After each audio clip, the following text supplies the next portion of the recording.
Assalamualaikum warahmatullahi wabarakatuh. Selamat pagi anak-anakku semua. Berjumpa kembali di mata pelajaran Akidah Akhlak kelas 12. Sebelum kita memulai pelajaran pada pagi hari ini, marilah kita membaca basmalah bersama-sama. Bismillahirrahmanirrahim. Langsung saja, pada bab sebelumnya kita telah mempelajari tentang ragam sikap terpuji yang dapat kita amalkan dalam kehidupan sehari-hari.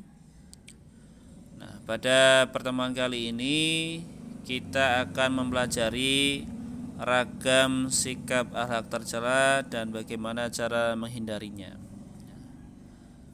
Islam memerintahkan agar kita selalu senantiasa berperilaku terpuji dan melarang umatnya berperilaku tercela.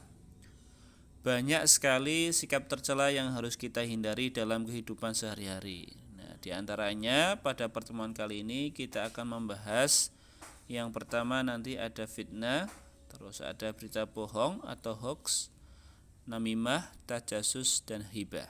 Nah, bagaimana konsep cara menghindari berbagai macam perilaku tercela tersebut? Pada materi kali ini kita akan mempelajarinya. Oleh karena itu, ya anak-anakku semuanya, simak video ini sampai habis ya.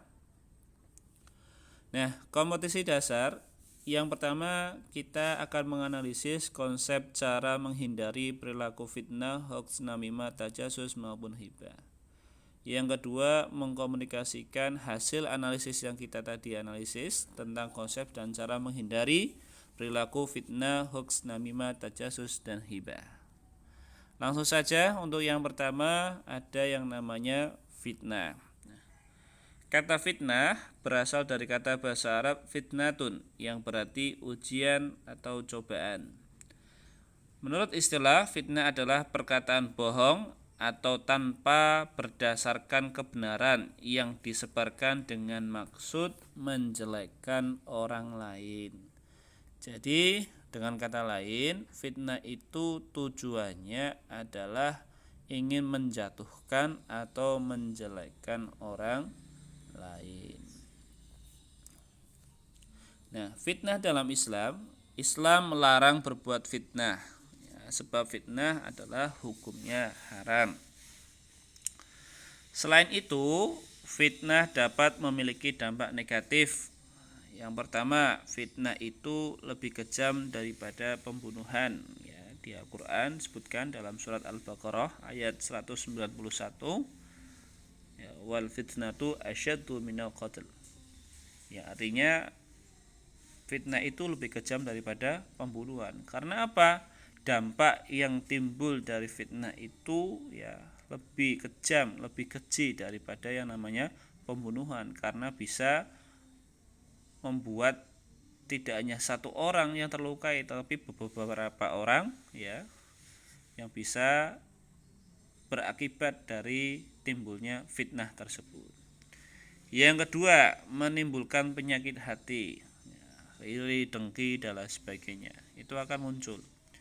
Yang ketiga, menimbulkan permusuhan dan perpecahan di dalam masyarakat. Jelas, karena apa? Ketika ada fitnah, persaudaraan, persatuan, dan lain sebagainya itu akan pecah, yang akan menimbulkan sebuah permusuhan.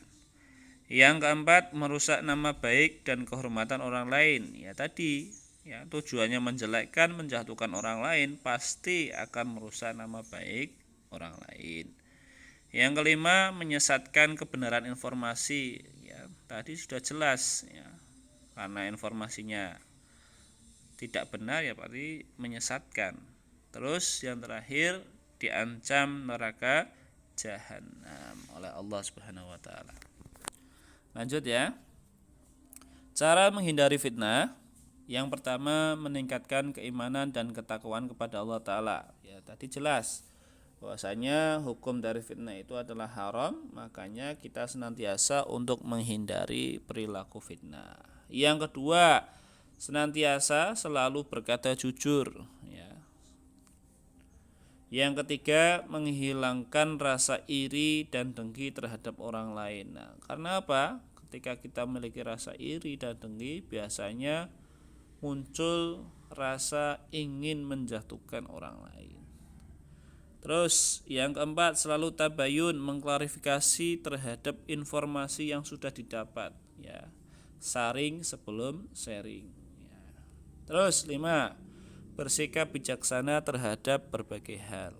Yang keenam, mengutamakan persatuan dan kesatuan. Yang kedua, ada akhlak tercela hoax atau berita bohong. Nah, ini marak sekali ya sekarang, banyak berita-berita yang beredar terutama di media sosial berkaitan dengan berita bohong.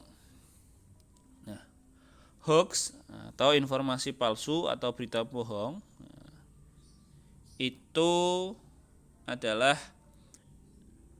sebuah informasi palsu, berita bohong ataupun fakta yang dipelintir atau direkayasa dengan tujuan bisa berupa candaan atau hingga serius.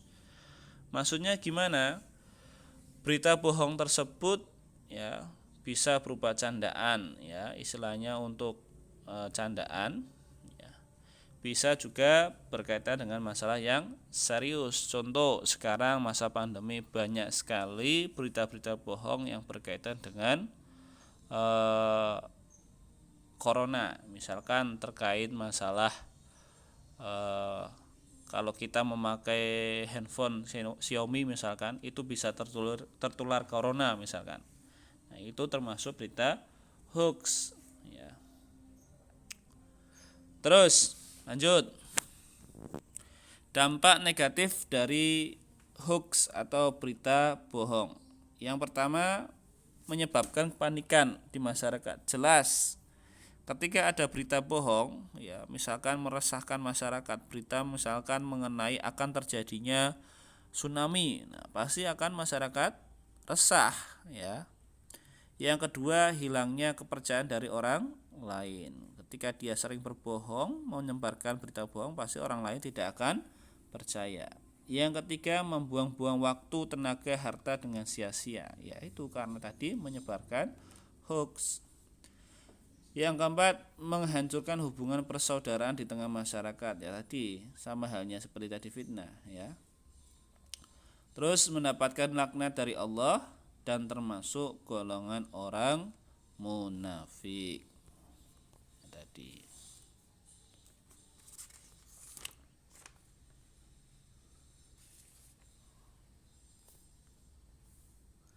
Bagaimana cara menghindari hoax atau berita bohong? Yang pertama, meningkatkan keimanan dan ketakwaan kepada Allah Ta'ala.